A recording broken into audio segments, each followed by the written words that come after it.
کہ فتبسم ابو بکر، جیسے ہی حضرت ابو بکر صدیق رضی اللہ تعالیٰ عنہ کی نظر چہرہ علی پہ پڑی رضی اللہ تعالیٰ عنہ، حضرت ابو بکر صدیق رضی اللہ تعالیٰ عنہ نے تبسم کرنا شروع کر دیا، مسکرانا شروع کر دیا۔ فقال علی، اب دوستی تھی، یارانہ تھا، محبت تھی۔ حضرت علی المرتضیٰ رضی اللہ تعالیٰ عنہ نے پوچھا ما لک تبسمت یا ابا بکر، ابو بکر ہنس کیوں رہے ہو، تبسم کیوں کر رہے ہو، مسکرا کیوں رہے ہو؟ صرف آمنے سامنے ہوئی ہے نا، ملے نہ ملاقات ہوئی، تو اس میں تبسم کرنے کی کیا ضرورت ہے؟ تبسم کرنے کی وجہ کیا ہے، مسکرانے کی وجہ کیا ہے؟ تو حضرت ابو بکر صدیق رضی اللہ تعالیٰ عنہ فرماتے ہیں علی، اللہ کے نبی کی بارگاہ سے ہو کے آ رہا ہوں، آپ کے فضائل سنے ہیں حضور علیہ السلام سے، تو زیارت کی تو خوشی ہوگی،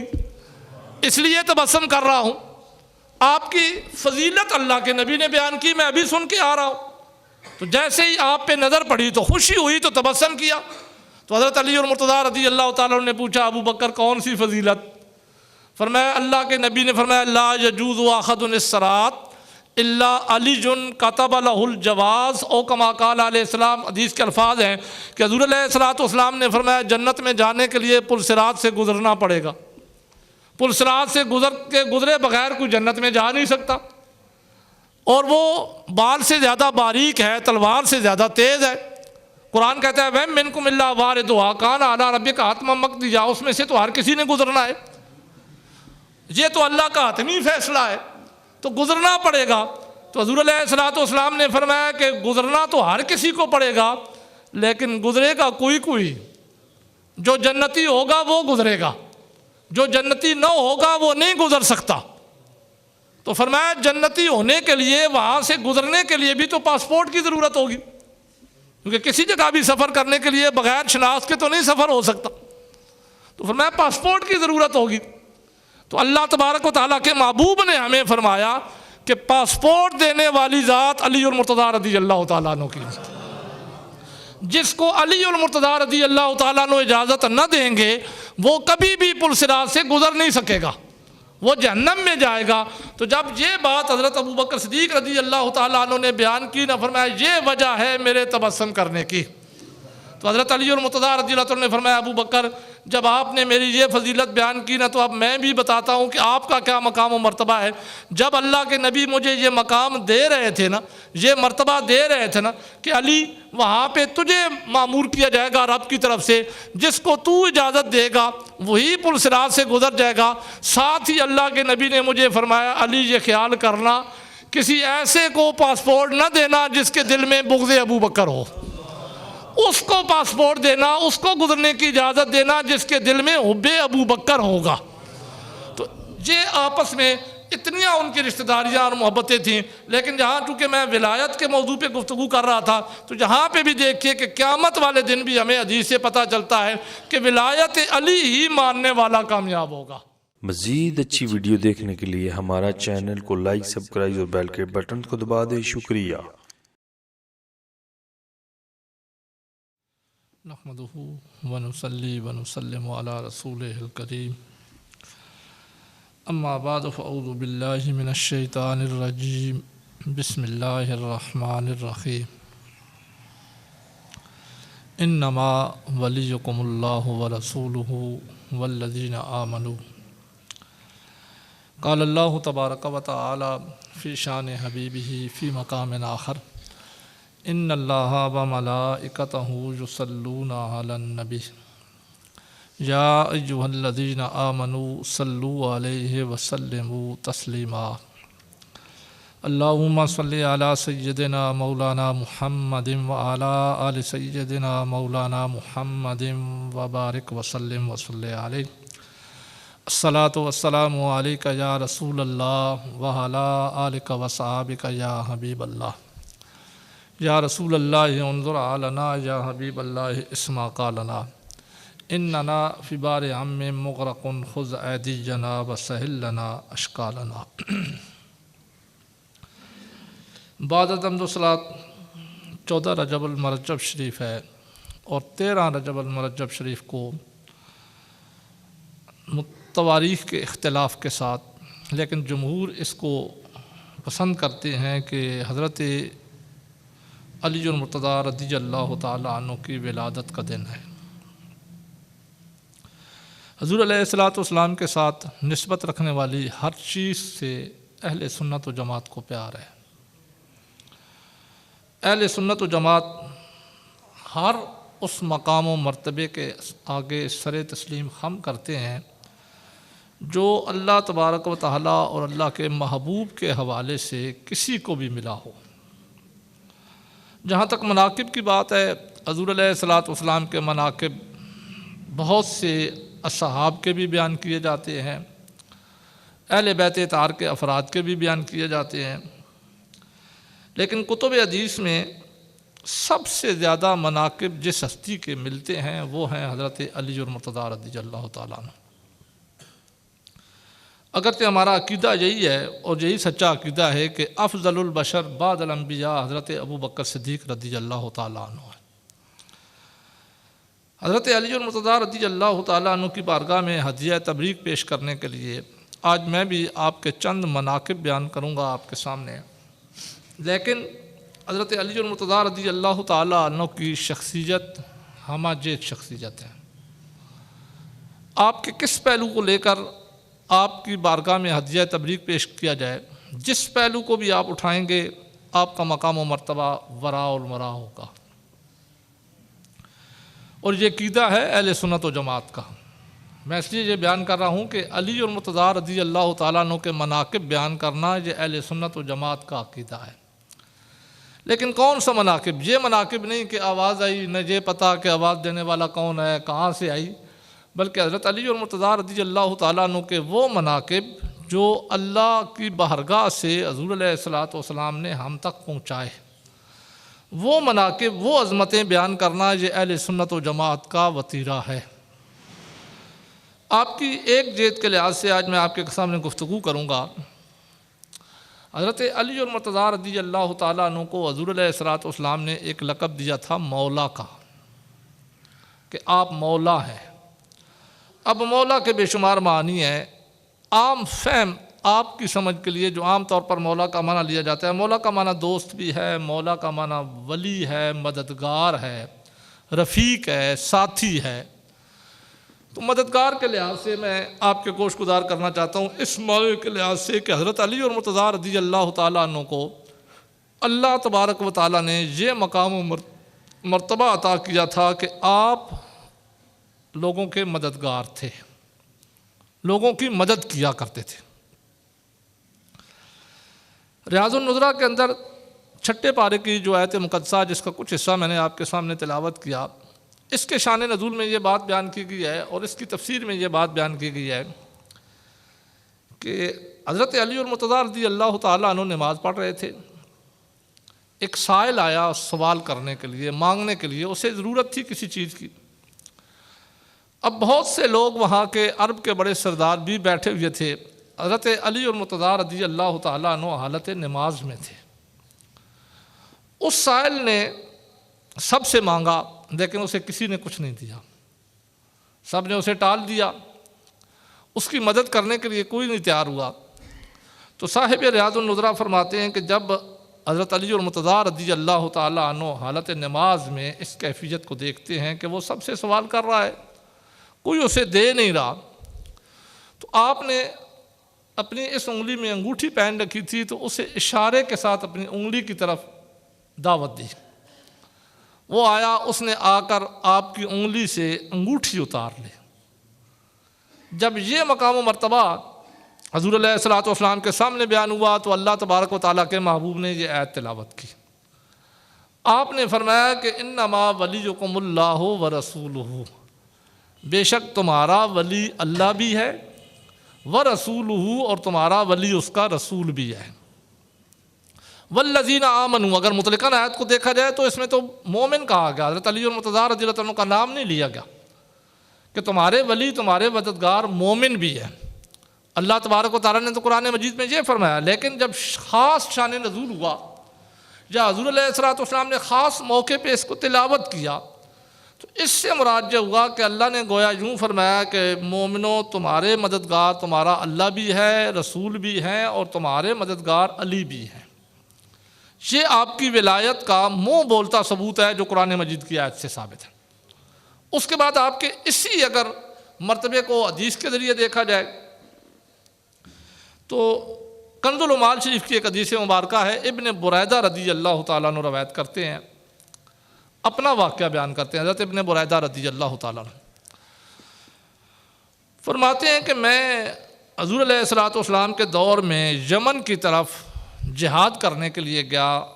لڑائی کرنے کے لیے گیا۔ ہم پر امیر بنایا حضور علیہ الصلوۃ والسلام نے حضرت علی المرتضیٰ رضی اللہ تعالیٰ عنہ کو۔ تو ظاہر ہے راستے میں راستہ لمبا تھا، لڑائی ہم نے کی، مال غنیمت ملا ہمیں، ہم کامیاب ہو گئے۔ تو حضرت علی المرتضیٰ رضی اللہ تعالیٰ عنہ چونکہ امیر تھے، امیر کے بات کے آگے ہر مومن کو جھکنا ہوتا ہے، اطاعت کرنی لازم ہوتی ہے۔ اس لیے حضرت ابن بریدہ رضی اللہ عنہ فرماتے ہیں کہ میں یہ سمجھا، اپنی سمجھ کے مطابق وہ فرماتے ہیں، میں یہ سمجھا کہ حضرت علی المرتضیٰ رضی اللہ تعالیٰ عنہ نے اس جہاد کے سفر میں میرے ساتھ وہ سلوک نہیں کیا جو باقیوں کے ساتھ کیا۔ آپ نے مجھے اس انداز سے نہیں لیا جس انداز سے باقیوں کو لیا۔ چونکہ صحابی رسول تھے نا، دل میں یہ بات آئی تو کہنے لگے میں واپس جا کر اللہ تبارک و تعالیٰ کے محبوب کی بارگاہ میں یہ بیان کروں گا کہ میرے ساتھ اس طرح ہوا اس سفر پہ۔ ابن بریدہ رضی اللہ تعالیٰ عنہ فرماتے ہیں جنگ ختم ہوئی، ہم واپس آئے، مدینہ شریف میں پہنچے، حضور علیہ الصلوۃ والسلام مسجد نبوی شریف میں تشریف فرما تھے۔ اب یہ حدیث کے الفاظ ہیں، فرماتے ہیں فقصصتہ، میں نے آ کر اپنا قصہ بیان کیا، میں نے آ کر وہ ساری باتیں جو میرے دل میں تھیں، جو میں خیال کرتا تھا کہ میرے لیے یہ باتیں اس لحاظ سے کہ میں صحابی رسول ہوں، اس وجہ سے میرے ساتھ وہ سلوک نہیں ہوا جو صحابی رسول کے ساتھ ہونا چاہیے تھا، تو میں نے تو اپنے لحاظ سے جو دل میں سوچا تھا وہ بیان کر دیا۔ فرماتے ہیں میں اپنے لحاظ سے گفتگو کر رہا تھا حضور علیہ الصلوۃ والسلام کی بارگاہ میں، فقصصتہ، میں نے قصہ بیان کر دیا سارا جو کچھ میرے دل میں تھا۔ میں نے اللہ تبارک و تعالیٰ کے محبوب کے چہرے کی طرف نہیں دیکھا۔ جب میں قصہ مکمل بیان کر چکا تو فرماتے ہیں میں نے اللہ کے نبی کے چہرے کو دیکھا، فتغیر وجہ رسول اللہ صلی اللہ علیہ وآلہ وسلم، میں نے دیکھا کہ حضور علیہ الصلوۃ والسلام کے چہرے میں تغیر آ چکا تھا، آپ کے چہرے میں تبدیلی آ گئی تھی، آپ کا چہرہ سرخ ہو رہا تھا، آپ کو غصہ آ رہا تھا۔ تو حضرت ابن بریدہ رضی اللہ عنہ فرماتے ہیں نبض شناس رسول صلی اللہ علیہ وسلم تھے صحابہ کرام، وہ پہچان گئے کہ حضور علیہ الصلوۃ والسلام کو میری یہ بات اچھی نہ لگی، پسند نہ آئی، اس لیے عرض کرنے لگے کہ میں تو پناہ مانگنے لگ پڑا کہ حضور علیہ الصلوۃ والسلام کے غصے کی پناہ اللہ تبارک و تعالیٰ مجھے معاف کرے، میں نے ایسی کون سی بات کر دی کہ جس بات کی وجہ سے آپ کا چہرہ تبدیل ہو گیا۔ تو حضور علیہ الصلوۃ والسلام نے فرمایا ابن بریدہ کیا تجھے علم نہیں ہے، الست تعلم انا اولیٰ لکل مومن و مومنۃ، ابن بریدہ ابھی تک تمہیں عقیدے کا نہیں پتہ چلا، تمہارا عقیدہ صحیح نہیں ہوا ابھی تک، کیا تم نہیں جانتے ہو کہ اللہ نے مجھے ہر مومن مرد و عورت کا ولی بنایا ہے، اللہ نے مجھے ہر مرد مومن ہو یا عورت ہو اس کا مولا بنایا۔ حضرت ابن بریدہ رضی اللہ عنہ عرض کرتے ہیں اللہ کے نبی یہ تو میں نے عقیدے کا اظہار کیا ہی نہیں، میں تو اس کو مانتا ہوں، آمنا و صدقنا، یہ میرا عقیدہ ہے کہ آپ مولا ہیں، ہر مومن و مرد و عورت کے آپ کو اللہ نے مومن بنایا ہے، میں بھی آپ کو مومن مولا مانتا ہوں، آپ مولا ہیں۔ تو حضور علیہ الصلوۃ والسلام نے فرمایا ابن بریدہ جب یہ عقیدہ ہے نا تو پھر تمہیں یہ بھی عقیدہ رکھنا پڑے گا کہ من کنت مولا ہو فہذا علی مولا ہو، فرمایا جس کا میں مولا اس کا علی مولا، تو پھر جو مولا ہو اس کے بارے میں اس قسم کے خیالات نہیں رکھے جا سکتے، اس کی شکایات نہیں کی جا سکتی۔ یہی وجہ تھی کہ حضور علیہ الصلوۃ والسلام نے، میں نے ابتداءً آپ کے سامنے یہ بیان کر دیا کہ حضرت علی المرتضیٰ رضی اللہ عنہ کے جتنے مناقب احادیث مبارکہ میں ملتے ہیں نا اتنے کسی اور صحابی کے نہیں ملتے، لیکن مناقب وہ جو احادیث سے ثابت ہیں، جو ہم نے خود کھڑے ہوئے ہیں وہ نہیں، میں ان کو نہیں مانتا، میں قرآن و حدیث کو مانتا ہوں، ہمارا عقیدہ قرآن و حدیث ہے جو قرآن و احادیث میں آپ کے مناقب ملتے ہیں ذرا سنیے تو صحیح، کس جگہ پہ حضرت علی اور مرتضیٰ رضی اللہ تعالیٰ کے مناقب نہیں ہے، کس حدیث کی کتاب میں نہیں ہے کہ ہمیں پھر گڑھنے پڑے؟ ہمیں کیا ضرورت ہے ان مناقب کی طرف جانے کی کہ جن کی کوئی اصل ہی نہیں ہے؟ جبکہ حدیث میں تو بڑا واضح مناقب حضور علیہ الصلوۃ والسلام نے آپ کے بیان کیے۔ حضرت عبداللہ ابن عباس رضی اللہ تعالیٰ عنہ حدیث کے راوی ہیں۔ یہ دوسری حدیث جو میں آپ کے گوش گزار کرنے لگا ہوں آپ کے مناقب کے لحاظ سے، مستدرک شریف کی حدیث ہے، صحیحین کی اسناد کے ساتھ ہے، مراد بخاری و مسلم کی اسناد کے ساتھ ہے۔ ان حدیث میں جرا بھی نہیں ہو سکتی کہ حضرت ابن عباس رضی اللہ تعالیٰ عنہ فرماتے ہیں نظر رسول اللہ صلی اللہ علیہ وآلہ وسلم الی وجہ علی، حضور علیہ الصلوۃ والسلام نے نظر ڈالی چہرہ علی اور مرتضیٰ رضی اللہ تعالیٰ عنہ پر۔ صحابہ بیٹھے ہوئے تھے، حضرت علی اور مرتضیٰ رضی اللہ تعالیٰ عنہ بھی بیٹھے ہوئے تھے، اللہ تبارک و تعالیٰ کے محبوب کی نظر پڑی حضرت علی اور مرتضیٰ رضی اللہ تعالیٰ عنہ کے چہرے پر۔ تو حضور علیہ الصلوۃ والسلام نے حضرت علی اور مرتضیٰ رضی اللہ تعالیٰ عنہ کو جیسے ہی دیکھا، جیسے ہی ان کے چہرے پہ نظر ڈالی، عبداللہ ابن عباس یہ بھی اہل بیت اطہار میں سے ہیں، فرماتے ہیں حضور علیہ الصلوۃ والسلام نے حضرت علی اور مرتضیٰ رضی اللہ تعالیٰ عنہ کو مخاطب کر کے فرمایا انتا سید الاولین والآخرین، علی تیرا مقام یہ ہے کہ تو میری امت کے پہلوں کا بھی سردار ہے، آخریوں کا بھی سردار ہے۔ یہ مراد تھی کہ لواء الحمد قیامت والے دن تیرے ہاتھ میں ہوگا، کیونکہ ایک حدیث میں آتا ہے حضور علیہ الصلوۃ والسلام نے ارشاد فرمایا میں نے حضرت علی اور مرتضیٰ رضی اللہ عنہ کے لیے 5 چیزیں اللہ تبارک و تعالیٰ کے بارگاہ سے مانگی، تو ایک کے بارے میں اللہ تبارک و تعالیٰ نے مجھے منع کر دیا کہ یہ چیز نہ مانگو، 4 چیزیں مجھے عطا کر دی گئیں۔ ان میں سے ایک چیز یہ تھی کہ قیامت والے دن لواء الحمد حضرت علی اور مرتضیٰ رضی اللہ عنہ کے ہاتھ میں ہوگا، ساری مخلوق ان کے پیچھے پیچھے ہوگی، گویا وہ سردار بن کے جا رہے ہوں گے۔ تو جہاں اسی حدیث کی تشریح کی جا رہی ہے، حضرت عبداللہ ابن عباس رضی اللہ عنہ فرماتے ہیں کہ اللہ تبارک و تعالیٰ کے محبوب نے فرمایا کہ تو پہلوں کا بھی سردار ہے، آخریوں کا بھی سردار ہے۔ اس کے بعد اگلا جملہ جو آپ کی وہ محبوبیت، آپ کی ولایت، آپ کی مولا ہونے کی جو صفت ہے، اسی کے لحاظ سے میں صرف آج آپ کے سامنے گفتگو کر رہا ہوں۔ اللہ کے نبی نے کس طرح اس کو ہائی لائٹ کیا، کس طرح بیان کیا۔ حضرت عبداللہ ابن عباس رضی اللہ عنہ فرماتے ہیں اللہ کے نبی نے صحابہ کے مجمع میں فرمایا، یہ تو فرمایا انت سید الاولین والآخرین، ساتھ ہی فرمایا حبیبک حبیبی، اے علی تیرا مقام یہ ہے کہ جو تیرا دوست وہ میرا دوست، جس نے تجھے مولا بنایا اس نے مجھے مولا بنایا، جس نے تیرے ہاتھ میں دے دیا ہاتھ اس نے میرے ہاتھ میں دے دیا۔ حبیبوں کا حبیبی، کیونکہ ولی کا ایک معنی حبیب بھی ہوتا ہے، میں نے ابتداءً آپ کے سامنے کیا، اور میں حبیبوں کا حبیبی، علی جو تیرا دوست وہ میرا دوست۔ قاعدہ تو یہ ہے نا کہ جو بڑوں کا دوست ہوتا ہے چھوٹوں کے لیے اس سے دوستی نبھانا لازم ہو جاتا ہے۔ مثلا والد کا دوست ہو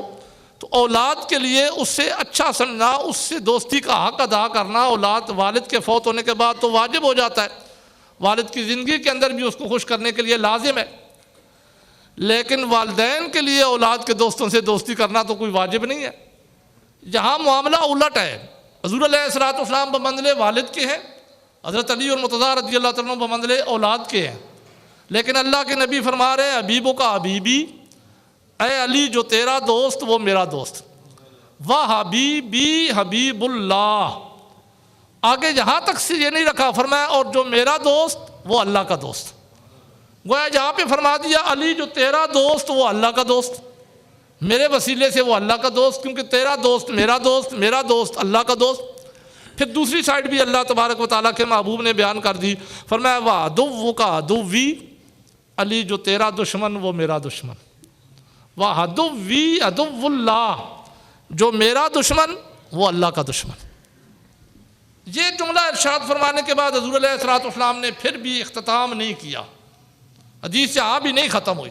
ہو سکتا ہے کوئی مقرر حضرات آپ کو یہ حدیث پہلے سنا چکا ہو، جہاں تک تو اکثر خطباء اور مقررین حضرات اس قسم کی حدیث کے ٹکڑے یاد کرتے ہیں، لیکن اگلا جملہ حدیث کا قابل غور ہے۔ اللہ تبارک و تعالیٰ کے محبوب نے بہت سختی سے حضرت علی اور مرتضیٰ رضی اللہ عنہ کے ساتھ محبت کرنے کا حکم دیا ہے۔ اس حدیث کے آخری ٹکڑے میں قیامت تک کے مسلمانوں کو پیغام دیا۔ پہلے تو فرمایا تیرا دوست میرا دوست، میرا دوست اللہ کا دوست، تیرا دشمن میرا دشمن، میرا دشمن اللہ کا دشمن۔ اس کے بعد فرماتے ہیں ویلن لمن ابغضک بعدی، اللہ تبارک و تعالیٰ کے محبوب ارشاد فرماتے ہیں یہ تو میں نے فیصلہ کر دیا کہ تیرا دوست میرا دوست، تیرا بغض رکھنے والا مجھ سے بغض رکھنے والا۔ ساتھ ہی فرمایا یہ میری زندگی کے اندر ہی صرف پیغام نہیں ہے کہ جب تک میں موجود ہوں تب تک یہ پیغام نہیں ہے، بلکہ فرمایا ویل لمن ابغضک بعدی، اے علی ہلاک ہو جائے گا وہ بندہ جو میرے بعد قیامت تک اگر بغض تیرا دل میں رکھتا ہوگا تو وہ کبھی کامیاب نہیں ہو سکتا۔ ویل جہنم کی وادی کو بھی کہا جاتا ہے، گویا آپ نے فرمایا وہ سیدھا جہنم میں جائے گا جس کے دل میں علی کا بغض ہوگا۔ اللہ تبارک و تعالیٰ کے محبوب نے یہ فرما دی، کیوں نہ فرماتے کہ حضور علیہ الصلوۃ والسلام آپ کا مقام بیان کرتے ہیں، فرماتے ہیں انتہا بھی لیلۃ اسریہ، حدیث کے الفاظ ہیں کہ اللہ کے نبی فرماتے ہیں معراج کی رات جب میں سیر کر رہا تھا تو انتہا الی قصر من ذہب، میں سیر کرتے کرتے ایک ایسے محل کے پاس پہنچا جو سونے کا محل تھا، فراشہ لؤلؤ یتلالؤ، اور اس کا فرش، اور ایک روایت میں یہ ہے کہ لؤلؤ کا محل تھا، فرش اس کا سونے کا تھا، یتلالؤ چمک رہا تھا۔ اللہ کے نبی فرماتے ہیں کہ میں جب اس محل کے پاس پہنچا سیر کرتے کرتے، اس محل کے پاس اوحی الی فی علی ثلاثن، میں سفر کر رہا تھا، میں سیر کر رہا تھا، میں دیکھ رہا تھا، دیکھتے دیکھتے جب میں اس محل کے پاس پہنچا تو اللہ تبارک و تعالیٰ نے اس محل کے پاس مجھے وحی کی، مجھے وحی آئی، مجھے رب کی طرف سے پیغام ملا، الی فی علی، پیغام ملا حضرت علی اور مرتضیٰ رضی اللہ تعالیٰ عنہ کے بارے میں۔ میرے جلیل القدر صحابی بھی ہیں، میرے داماد بھی ہیں، میری اہل بیت اطہار میں سے بھی ہے، ان کے بارے میں یہ وہی جنت کے اندر ہو رہی ہے،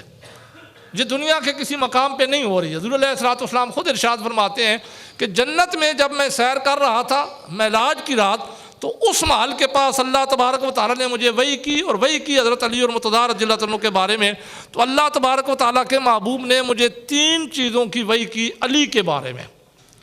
اب یہ تینوں مقام و مراتب جو میں آپ کے سامنے بیان کر رہا ہوں یہ اہل سنت و جماعت کا عقیدہ ہے، میں دلیل کے ساتھ بیان کر رہا ہوں، میں یہ نہیں کہہ رہا کہ آواز آئی، یہ نہیں پتا کہ آواز کس نے دی، کون دینے والا ہے، کیونکہ ہمارا عقیدہ آواز نہیں ہے، ہمارا عقیدہ قرآن و سنت ہے۔ کنز العمال شریف کی حدیث ہے، اللہ تبارک و تعالیٰ کی جلد نمبر 12 ہے، اللہ تبارک و تعالیٰ کے محبوب ارشاد فرماتے ہیں معراج کی رات جب میں پہنچا ایک محل کے پاس، بڑا خوبصورت محل تھا، میں سیر کرتے کرتے اس محل کے پاس پہنچا تو مجھے رب نے پیغام دیا۔ اب یہ جو پیغام دیا جا رہا ہے اللہ کی طرف سے پیغام دیا جا رہا ہے، مجھے رب نے پیغام دیا علی المرتضیٰ رضی اللہ تعالیٰ عنہ کے بارے میں، اور پیغام میں 3 صفات حضرت علی اور مرتضیٰ رضی اللہ تعالیٰ عنہ کی بیان کی۔ کون سی صفات؟ کہ ہوا امام المتقین، علی کا مقام و مرتبہ یہ ہے کہ وہ سارے متقیوں کے امام ہیں، ہوا سید المسلمین، اور ان کا مقام و مرتبہ یہ ہے کہ وہ سارے مسلمانوں کے سردار ہیں۔ تیسرا مقام ہوا القائد الغر المعجلین، لیکن اس مقام کو سمجھنے کے لیے میں پہلے آپ کو ایک اور حدیث بتا دوں تاکہ آپ کو یہ مقام سمجھ آ جائے۔ حضور علیہ الصلوۃ والسلام سے ایک دن پوچھا صحابہ اکرام نے، یا رسول اللہ صلی اللہ علیہ وآلہ وسلم، قیامت والے دن جب ساری امتیں ہوں گی، ہر امت کا فرد میدان محشر میں ہوگا، آپ نے تو اپنی امت کی شفاعت کرانی ہے، تو آپ کیسے پہچانیں گے کہ آپ کا امتی کون ہے؟ اتنے آپ کے امتی ہیں، آپ نے خود فرمایا کہ پوری امتوں کی جنت میں کل 120 صفحے ہیں، ان میں سے 80 صفحے تو صرف میری امت کی ہوں گی، باقی سارے نبیوں کی صفحے 40 ہوں گی۔ تو اتنی بڑی تعداد میں جب آپ کے امتی ہوں گے، سب سے زیادہ آپ کے امتی ہیں، تو پھر آپ ان کو پہچانیں گے کیسے؟ تو ایک مثال تو حضور علیہ الصلوۃ والسلام نے دی نا، آپ نے فرمایا کیا خیال ہے تمہارا، کسی بندے کے اگر گھوڑے ہوں نا سفید اور وہ سرخ گھوڑوں میں موجود ہوں تو وہ اپنے گھوڑوں کو پہچان لے گا؟ دونوں رنگ علیحدہ علیحدہ ہے نا۔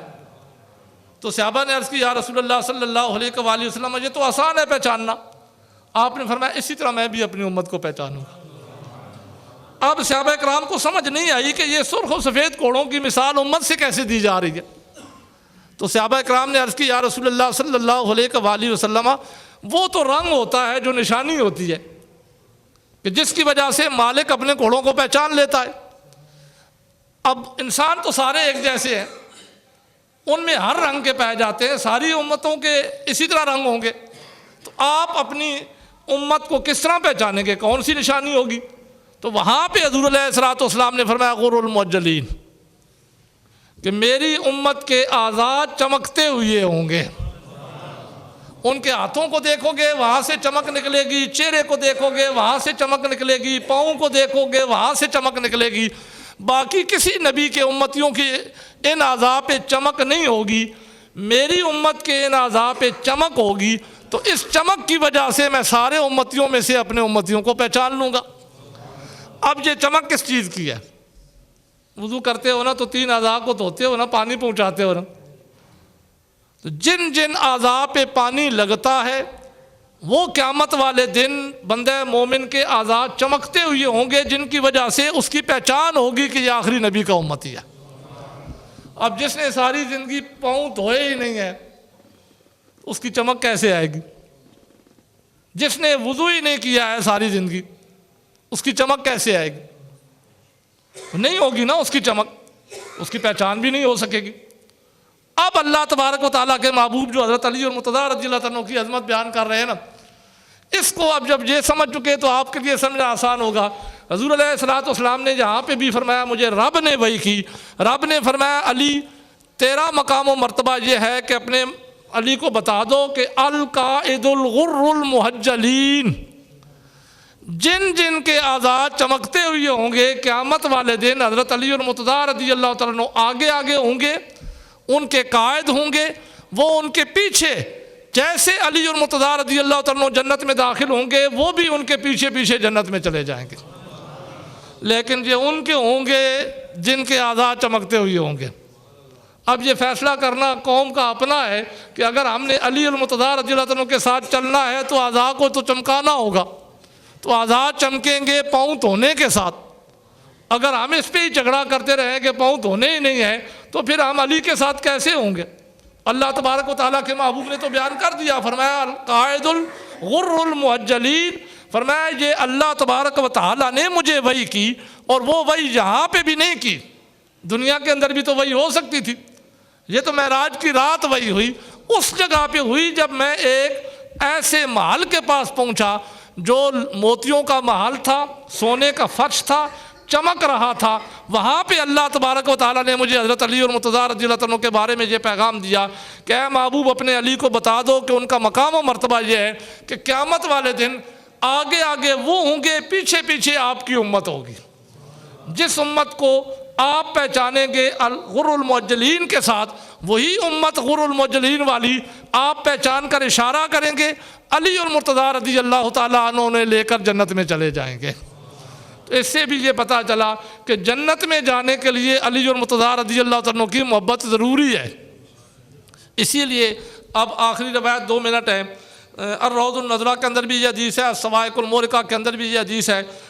حدیث کے اندر آتا ہے کہ حضرت ابو بکر صدیق رضی اللہ تعالیٰ عنہ اور حضرت علی اور مرتضیٰ رضی اللہ تعالیٰ عنہ ایک مرتبہ مدینہ شریف میں راستے میں ایک آ رہے تھے، دوسرے جا رہے تھے، تو آمنے سامنا ہو گیا۔ اب التقا ابو بکر علی وجہ علی، جن حدیث کے الفاظ ہیں۔ حضرت ابو بکر صدیق رضی اللہ تعالیٰ عنہ نے چہرہ علی کو دیکھا رضی اللہ تعالیٰ عنہ کو، حضرت علی اور مرتضیٰ رضی اللہ تعالیٰ عنہ نے چہرہ ابو بکر کو دیکھا رضی اللہ تعالیٰ عنہ کو۔ تو اگر تو ناراضگیاں ہوتی نا تو سائیڈ پھیر دیتے نا، دونوں ایک سائیڈ سے نکل جاتا، دوسرا دوسری سائیڈ سے نکل جاتا۔ جیسے ہم کسی سے ناراض ہوتے ہیں تو سلام دینا بھی گوارا نہیں کرتے،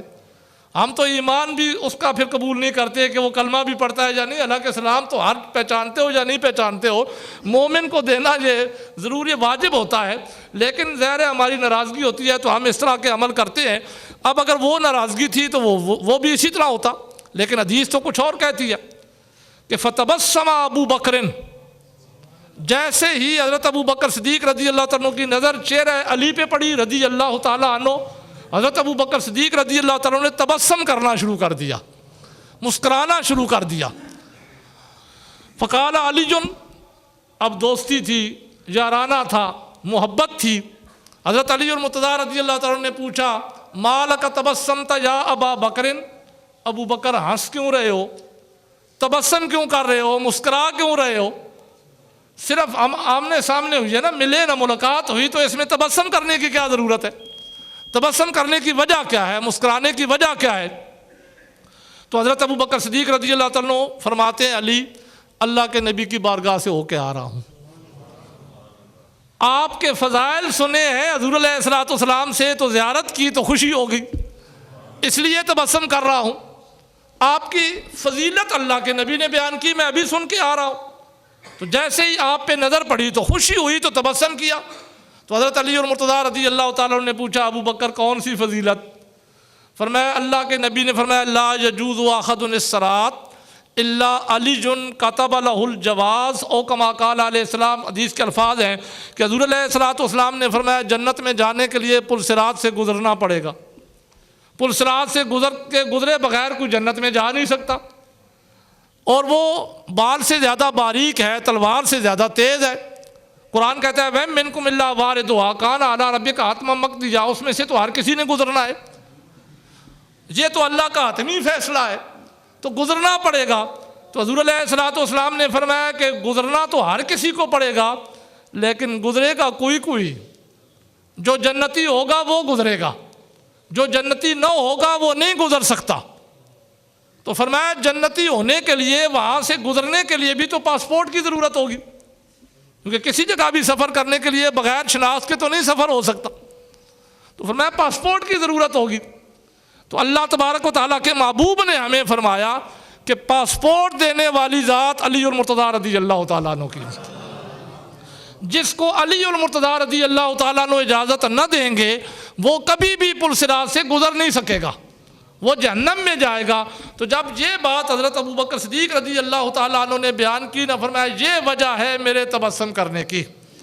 تو حضرت علی المرتضیٰ رضی اللہ عنہ نے فرمایا ابو بکر جب آپ نے میری یہ فضیلت بیان کی نا، تو اب میں بھی بتاتا ہوں کہ آپ کا کیا مقام و مرتبہ ہے۔ جب اللہ کے نبی مجھے یہ مقام دے رہے تھے نا، یہ مرتبہ دے رہے تھے نا کہ علی وہاں پہ تجھے معمور کیا جائے گا رب کی طرف سے، جس کو تو اجازت دے گا وہی پل صراط سے گزر جائے گا۔ ساتھ ہی اللہ کے نبی نے مجھے فرمایا علی یہ خیال کرنا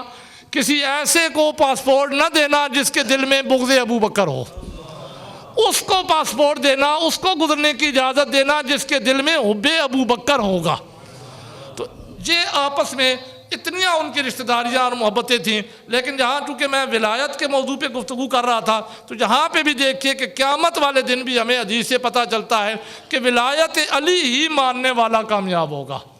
جو ولایت علی کا انکار کرے گا وہ کامیاب نہیں ہو سکتا۔ اللہ تبارک و تعالی ہمیں حضرت علی المرتضیٰ رضی اللہ عنہ کی عظمت سمجھنے اور ان کی سیرت پر عمل کرنے کی توفیق عطا کرے۔